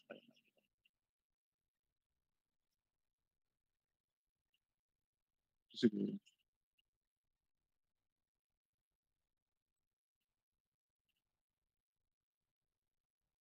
Maahi yung omega M squared.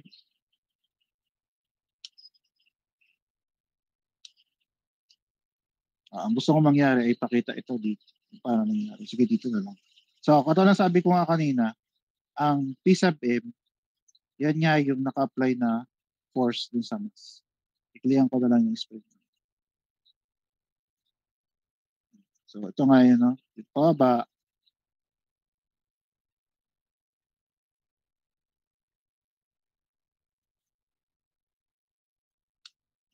So, ito nga yung P.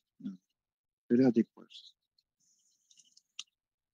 Pero yung periodic force pingyaan ay naka-apply nga doon sa mass. Diba? Pero dito kasi, i-divide natin ng K. Ibig sabihin ngayon, nagkaroon ngayon siya ng interaction doon sa spring. At pag nagkaroon ng interaction yung P doon sa spring, so may salta ay parang dumaan, no, yung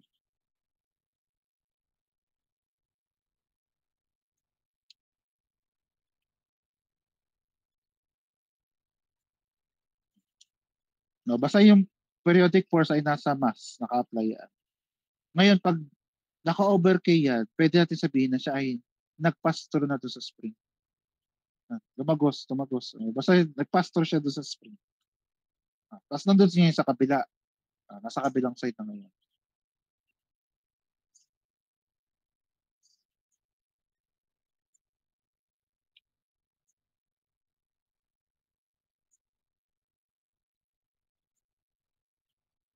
Naka-apply yung P sub M. P sub M na lang. P sub M doon sa ating mass. Tapos, nag-over K, so sabihin ito ay dumaan na sa spring. So, pwede naman natin itong iurong. Tapos, pag inurong, lalabas siya sa kabilang side.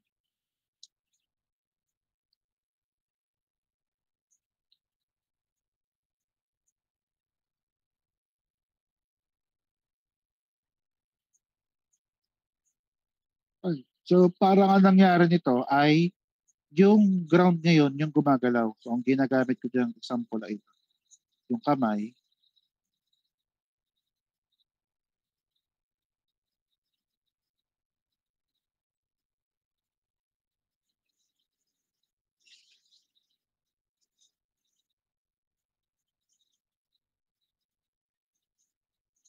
Yan. Tapos, ito yung spring ngayon. Tapos ito yung Tapos ito, kung kamay na ito, yan yung may deformation. Or yung paggalaw na up and down. Deformation.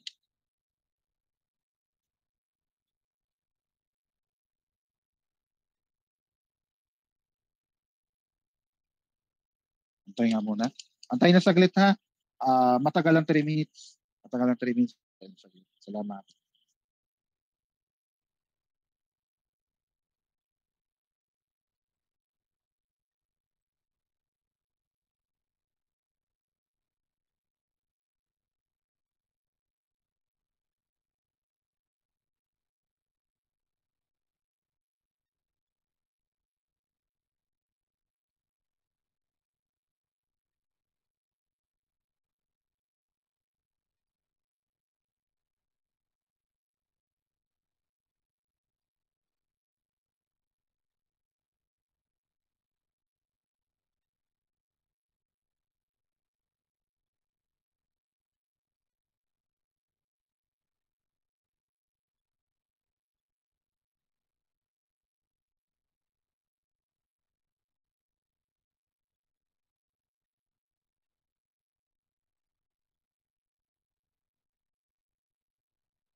Continue tayo. So, katulad sabi ko yung yung P sub M na to or yung yung maximum value ng periodic force. So, dahil siya nagkaroon ng interaction sa spring. So parang naka-apply na rin siya doon sa spring. Kaya kumbaga iuurong natin. Kasi pag urong ituturo talaga. No, palalagpasin natin doon sa spring. Kaya ang mangyari ngayon ay meron ngayon siyang deformation doon sa doon sa ground. No? Kumbaga yung ground yun yung yumuyugyug nila. Sana? Ay, ito pala.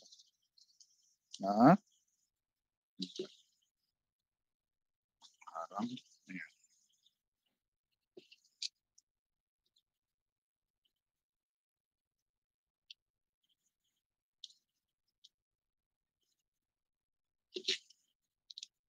Okay.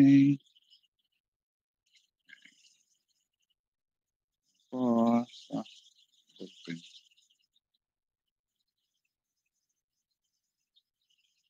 So, camera.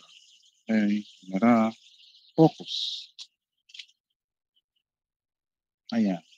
So, ito yung sample ko doon. No? Ito kumbaga yung spring mass model na ito yung mass. Wala kasi makita ng ibang mabigat-bigat. Ito yung mass. Itong box na to yung mass. Tapos itong rubber band na to. Ito yung nag-represent sa spring. Na itong kamay kong kaliwang ito, itong kaliwang kamay kong ito. Ito yung representation ng periodic force. So, periodic force, yan. Hinihila ko pabalik-balik yung mass. Hinihila ko pabalik-balik yan, nagkakaroon siya ng solution. Yan.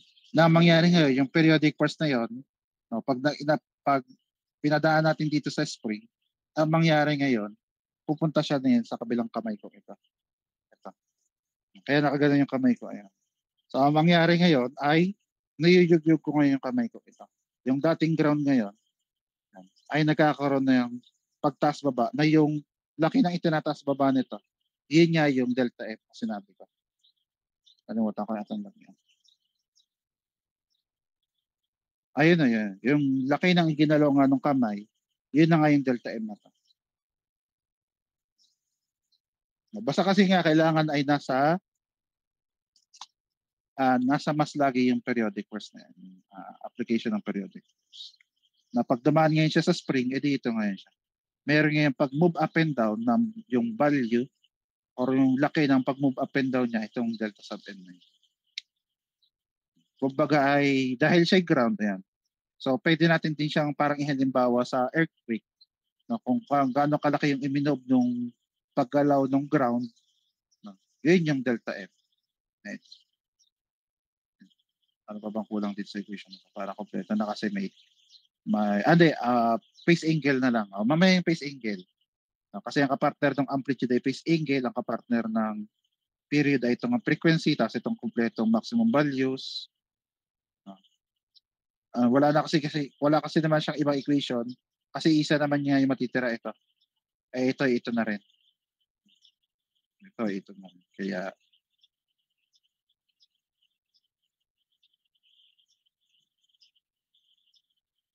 yan. Ano naman? Ayan. Basta yun yung equation natin. So, ang particular na equation na bigyan natin ng focus ay itong amplitude na ito. Specifically yung kanyang denominator. Kaya nga natin inayos yung denominator kasi may significance. Kaya kailangan natin may pakita yung omega F over omega N yan. Kaya hindi na tayo tumigil dito. Kasi kailangan siya ay maging ratio ng omega F at ng omega N. O dalawang equation yan, parehas nga lang yan kasi ito ay parehas dito. Mas pinili ko na lang yung delta sub n para hindi na wala nang divide na mangyari sa numerator. Ito, pinili ko to. Kaya mangyari ngayon, yung amplitude nga natin. So yung amplitude na gagamitin natin ay itong ang delta sub n tapos yung 1 minus omega F over omega N na naka-square. Specifically nga itong ratio ito. Yan yung omega F over omega N. Na kapag ang omega F ay naging equal sa omega N, so pares silang dalawa, omega F ay nag-equal sa omega N, ang mangyayari ngayon, sundan natin na. So yung omega F, papalitan lang natin ng omega F. Kaya pagdating dito, yan, naging omega N na yung omega F. Kasi equal lang. So omega F, ginawa natin siyang omega N. At kita naman na to, parehas nga sila kasi nga yun ang sinabi natin na parehas sila. So dahil parehas yan, di ang ratio yan ay magiging equal to 1. Yan, magiging 1. So yung omega N over omega N ay magiging equal to 1. Tapos ang 1 squared, edi 1. Pero ang kalalabasan ay magkakaroon tayo ng 1 minus 1. Ang 1 minus 1 ay equal to 0. Na magkakaroon ngayon tayo ng division by 0 or divided by 0. Na hindi na nga pwedeng gawin. Kasi nga tawag natin dito sa pag nag-divide ng 0 ay hindi math error yun sa calculus. No? Math error sa calculus, pero ang tawag natin dyan ay undefined. No? Wala kasi siyang definition. Undefined. No? Hindi natin alam kung ano ang sagot dyan. Pag nag-divide ng 0. Yan. Undefined. Pwede rin indeterminate. Kasi hindi natin alam kung paano siya di-define na. Indeterminate or undefined. Undefined na lang, undefined. Pero kasi hindi tayo pwedeng tumigil sa undefined kasi kailangan may corresponding value yan. Undefined na yan, pag-divide ng 0. Yan. Kasi amplitude yung hinahanap natin. So para mahanapan ng value itong undefined na value ito, ang gagawin, instead na isa-substitute diretso yung omega N sa omega F, ang gagawin ngayon ay magde-declare tayo na yun ng limit. Ilagay natin sa limit. Limit na function. Itong nakita nyo equation na to, ito rin lang ha. Yan, ito rin yun. Nagsingit lang ako dito ng declaration ng limit. Ayan. So, kapag ang limit ng yung value ng omega F ay approaches sa value ng omega N, o yung arrow ay approaches sa akin. Again, kapag ang omega F approaches the value of omega N, ito, ano ba? Basta hindi ko na kayo papakaboringan. Basta ito omega F over omega N para lang din ako hindi mapagalitan ng math teacher pag nakita. Ang mangyayari ngayon dyan ay ang sagot ay ang amplitude natin approaches infinity. Approaches infinity. Take note ha, ang ginamit ko ay yung arrow, hindi equals. Hindi equals. Kasi sabihin ng approaches, magkakaroon siya ng value sa simula, pero sa pagtagal ay, ayan, ma-approaches sa infinity. Magiging sobrang laki. Kumbaga, ang pwede natin sabihin ay magsisimula siya sa maliit, palaki ng palaki hanggang maging sobrang laki. Kaya siya ay nag-approach sa infinity. Ulitin ko ha, kaya nga hindi equal ang ginamit ko, kundi yung arrow. Ang ibig sabihin ng arrow ay approaches infinity. Ibig sabihin nga nun ay magsisimula sa maliit yung ating amplitude, palaki ng palaki hanggang ma-reach na yung infinity. Ang problema sa idea yung sinabi kong palaki ng palaki hanggang mag-approach sa infinity ay pag in-apply natin yung idea na yun doon sa ating system. So balik ako sa spring mass model. Mass. Tapos, ang amplitude niya ay yung paggalaw ng mass, either pataas o pababa, madali na lang kasing ipakita pag pababa. O kung hindi man infinite ay sobrang laki na lang. So yung amplitude ngayon ng mass na to ay magiging sobrang laki. Yung amplitude ng mass na to ay magiging sobrang laki. So yung pagbaba niyang ganito ay lagpas pa sa papel yan. Lagpas pa din sa papel kung iyon. Kaya nilagay ko na lang dito ay big. Big yun na, big. Pangit ang sulat ko. Pagpura ko na lang ulit. Big. Sobrang laki. O very big. Hindi man infinite, pero sobrang laki ng sunod niyang i-move pababa. Ang mangyayari kasi, ang may limit talaga dyan ay itong spring. Kasi kahit anong spring naman ay may limit lang kung gaano kalaki yung kaya niyang i-stretch. Total pababa siya. So may i-stretch siyang pababa. So may limit lahat ng spring kung gaano kalaki pwedeng i-stretch. Kung sobrang laki nito, ayan nga, kaya nalagyan ng label na very big. Ayan, kung sobrang laki nitong amplitude na to, yung iba move niya pa ba, ang mangyari ngayon, yung spring na to, ay masosobrahan sa pagkakaba na ma-overstretch. Ang mangyari kapag na-overstretch yung spring, di siya ay magiging wire na lang, hindi na magiging spring. Kasi hindi na babalik sa kanyang original na shape. Sobrang siya sa pagkaka-stretch. So may salita ay yung amplitude na sobrang laki ay may tendency ikasira ng system natin. At ang tawag natin sa paglaki ng amplitude na to, kapag nag-match yung value ng omega f sa omega n ay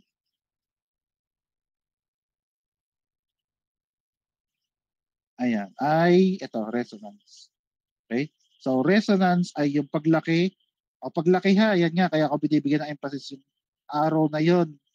Kasi hindi naman siya automatically equal to infinity. O yun pa ha, hindi yan automatically equal to infinity. Yan ay papalaki. Yan. Kaya nga approaches na papalaki ng papalaki, mag-accumulate hanggang maging sobrang laki. At pag naging amplitude ay yung, kapag naging amplitude ay infinite, ay magkakaroon nga tayo ng resonance. Yan, resonance. Yan ang pangalan niyan sa taas, resonance. At ang resonance will cause our system to break, especially yung mga may elastic limit. Yung mass, kung mass lang, edi nag-move back and forth lang yan. Pero pag may spring, edi syempre may limit lang kung gaano kalaking i-stretch or ihaba or kahit i-compress yung spring. So may limit lang sila.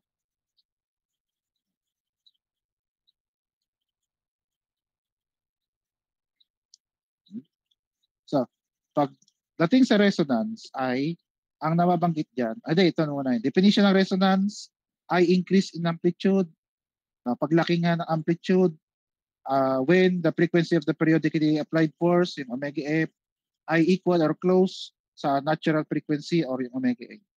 O yung kanina sinabi ko, yung pag equal nito ay nagkakaroon nga tayo ng amplitude na sobrang laki, ang tawag nga doon ay resonance. At pag nababanggit kasi yung resonance, ang una kong binibigay ng example ay yung resonance ng boses or high-pitched voice, hindi naman kailangang speaking voice. Resonance ng high-pitched voice doon sa wine glass. Hindi ito ang kailangan ko. Mali ang mapindot. Kailangan ko ay eto. YouTube. Sa history, at ang kailangan ko ay ito. May ads kaya? May ads. Muna. Close ko muna para hindi kayo manood ng ads.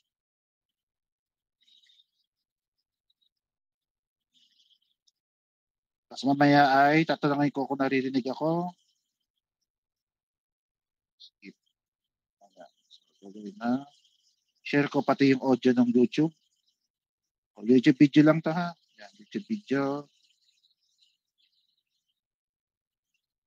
Yan. So, YouTube video. So, ayun na. Wine glass resonance.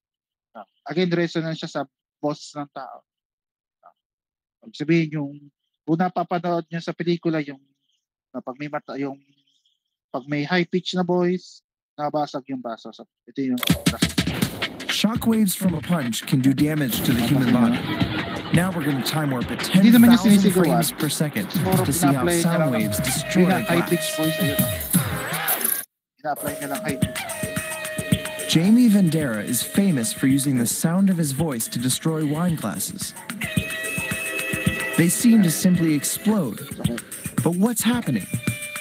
I know the sound waves broke the glass, but I couldn't... Kung napansin nyo nga ay ina-apply lang ng high-pitched voice yung wine glass. Tapos yung wine glass ay bigla-bigla na lang nasisira. At yung pagkasirang yun yung dahilan ng resonance. Kasi sobrang laki ng amplitude, ay brittle lang naman ng glass, kaya nasisira siya. At siya ay applicable lang sa wine glass kasi Ito. Match this tone. Papa-abante ka. See what we were missing. Ayan. So kung napansin nyo, ay gantong wine glass. Yan. Yung may tangkay. Or basta ito.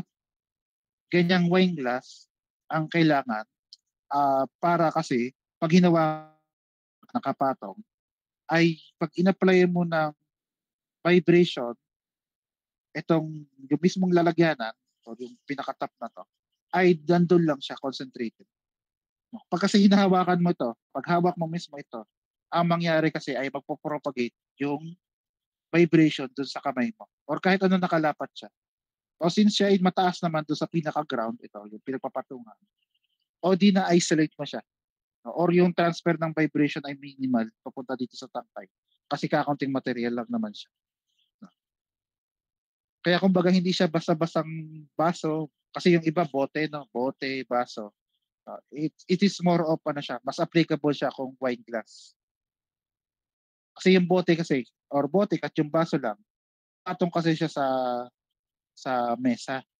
Pag kasi in-apply mo ng vibration yung bote, kahit baso, nakapatong siya sa mesa, kaya ang mangyari, magta-travel pa rin sa mesa kasi nakapatong siya. Ito nga ay matangkad siya. So yung vibration lang or yung transfer din sa pinaka-paano yun ay masyadong maliit lang. Na mako-concentrate lang siya sa pinakataas. No, kaya ang kailangan talaga sa kanya ay wine glass. Tapos dito, may nakita kayong speaker dahil hindi naman niya kayang gawin yung ginagawa ng isa, ng high-pitch voice. Instead na boses niya, susupply niya yung high-pitch voice through speaker. Instead of singing, I'm going to use a speaker and a tone generator. I have to find the natural vibrating frequency of the glass. Come on na. Narinig ko yung video? Mahina? Pakinig po, sir. Narinig naman. Sige. Ayun na. Ulitin ko ulit. Come on na. Ulitin ko yung sinabi niya kanina. Use a speaker and a tone generator. I have to find the natural vibrating frequency of the glass.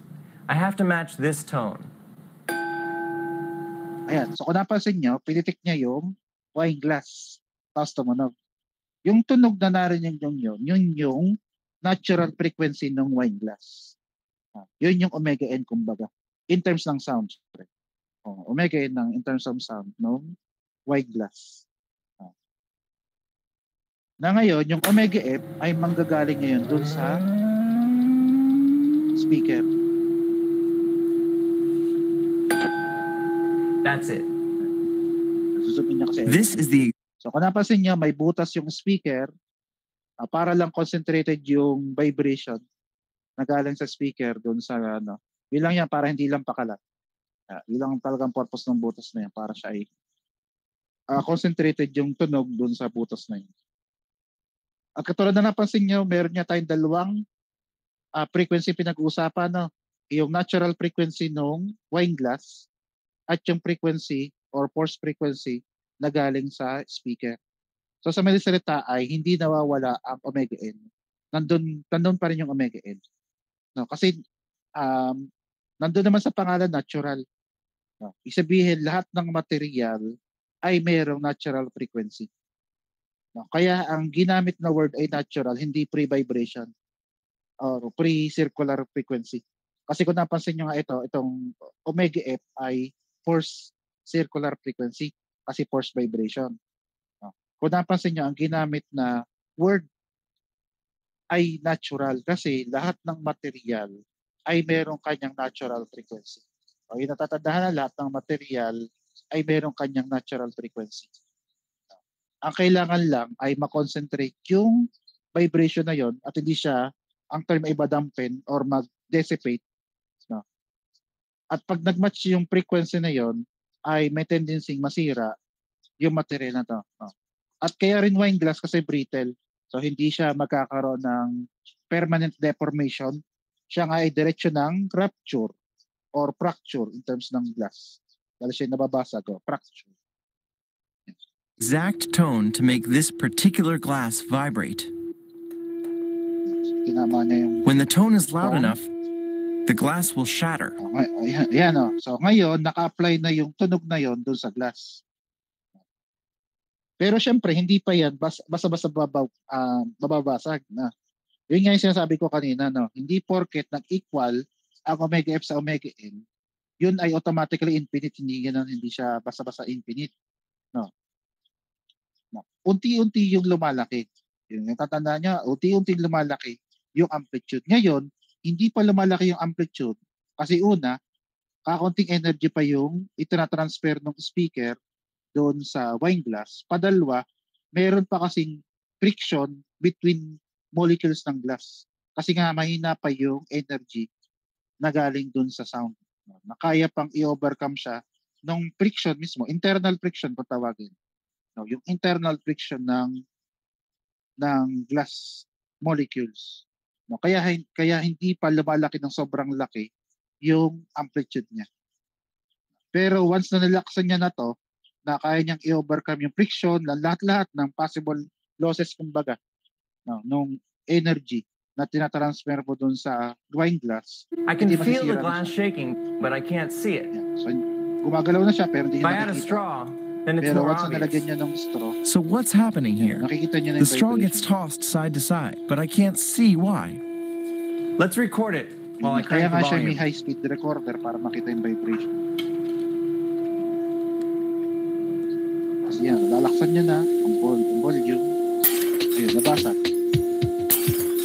Nabasag ang glass dahil nga nag-match yung frequency ng sound. All right, I took 10,000 frames per second, and I took wine 1 glass. second.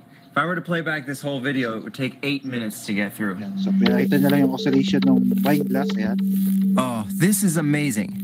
So, yun nakita What niya yung felt like oscillation the ng whole wine glass. goblet vibrating is actually the Hindi lang dalawang rim direction bending to back and dahil forth, hindi pa ganun, 337 times a hindi pa second, X. the same rate as the sound waves. Pero kailangan kasi If I draw in the sound waves, you can see what's happening. tulak, balik, One wave comes out of the speaker reaction and na lang. pushes the side of the wine Side glass. na to. Pero ito talaga yun. Tinutulak, The glass bounces back just when another tulak sound ng wave pushes it hangin, again.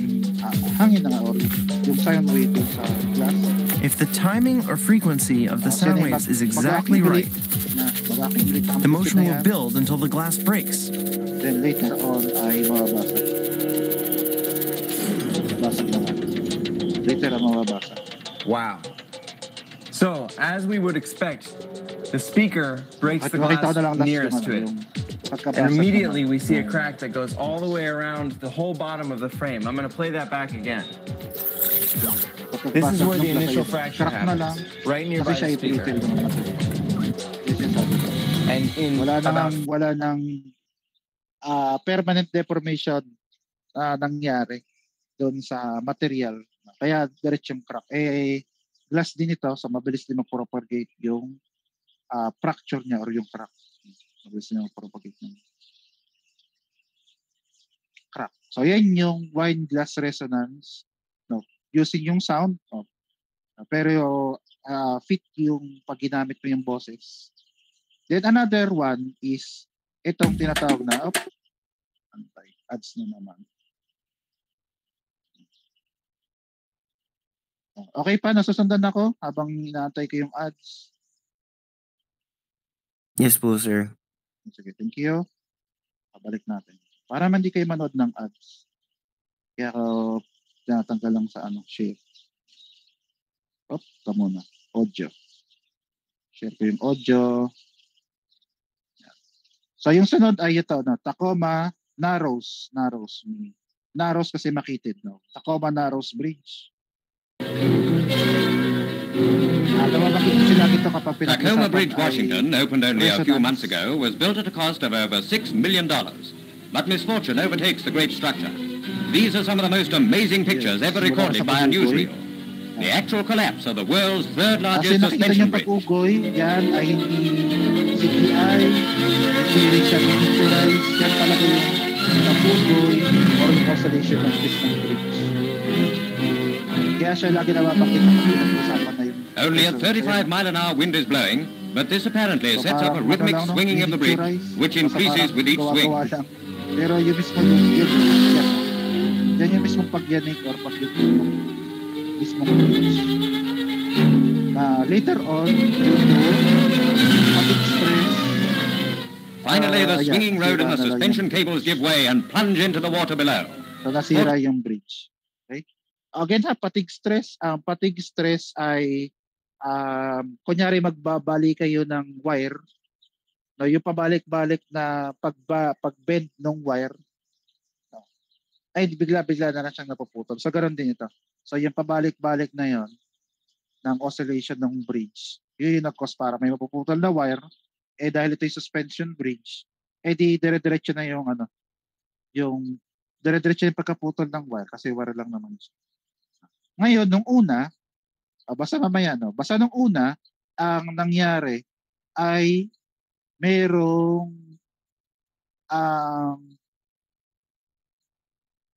ang naging conclusion nila, bakit naging yun ang dahilan kaya nasira yung bridge ay dahil dito. Ito yung title niyan, vortex shedding.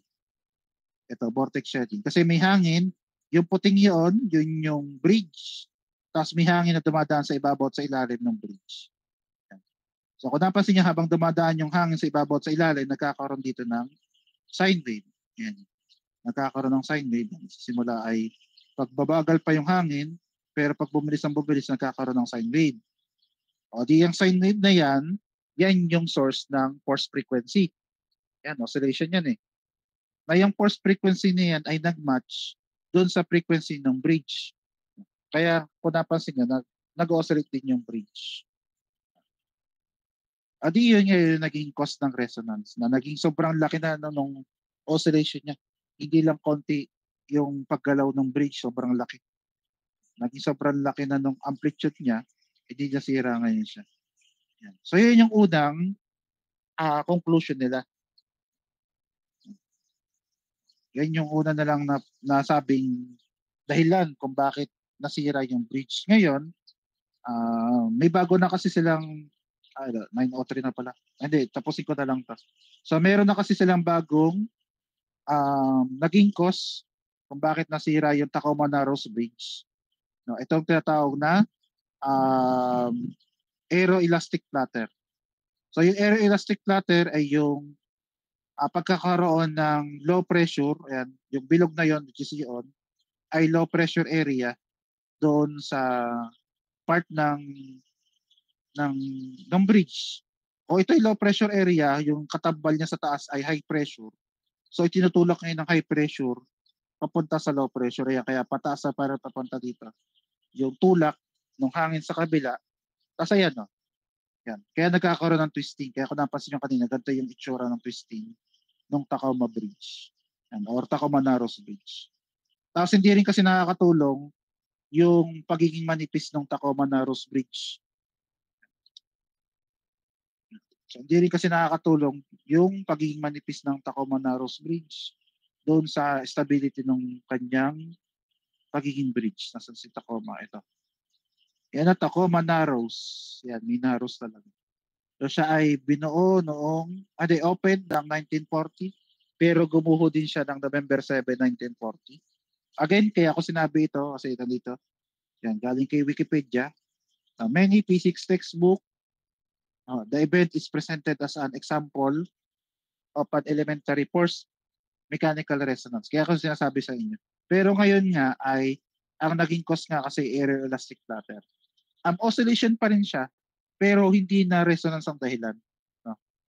Yun nga, ang naging dahilan na nga lang sa kanya ay patig ng wire ng suspension bridge.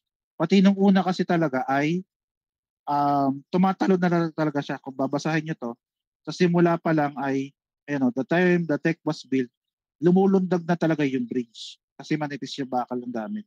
Kaya tinatawag din siyang galloping gertie. Lumulundag or natalo na yung bridge. Kaya hanggat maaari nga ay iniiwasan nga natin ang resonance. Yan. Kamo na ha, wala mo nang alis.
Take note ko lang ha, next week nga quiz number 1 tayo.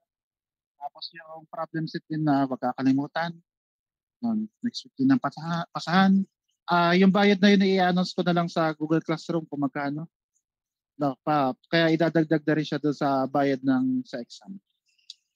Yan. Yun na lang habiling ko.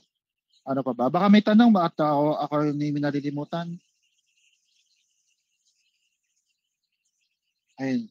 Ano na lang, Andreas, wala naman. Ano na lang, pa-remind na lang ako next time ay katatapos lang natin tungkol sa resonance. Sa week 12 na siguro. Pagkatapos ng quiz. Yung week pagkatapos ng quiz. Okay po, sir. Yun na lang. Para tanda ko kung saan tayo natapos. Ayun.